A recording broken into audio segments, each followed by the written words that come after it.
跑步咧係一個水平移動嘅動作啦。咁我哋咧其實之前早前教過咧一個 hip thrust 嘅動作咧，其實咧就係好模擬呢個動作嘅，同呢個動作非常之類似。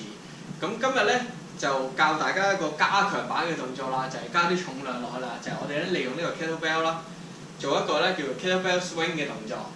咁其實咧我哋咧成個動作咧都係以 hip thrust 為主嘅。OK， 咁我哋咧將個 kettlebell 咧先靠近個身體啦，先將佢垂直啦。咁然後咧我哋咧由一個 half squat 嘅動作開始。咁我哋咧就要保持個腰背挺直啦。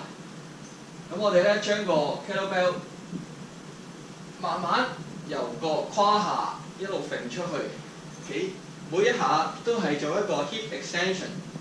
咁咧我哋去到個 kettlebell 咧揈到去 eye level 咁高。咁咧盡量咧對眼咧就跟住個 kettlebell 啦。同時間咧腰背要挺直。咁我哋咧做咗差唔多20下，我哋咧就可以休息一陣。咁然後咧重複做3組。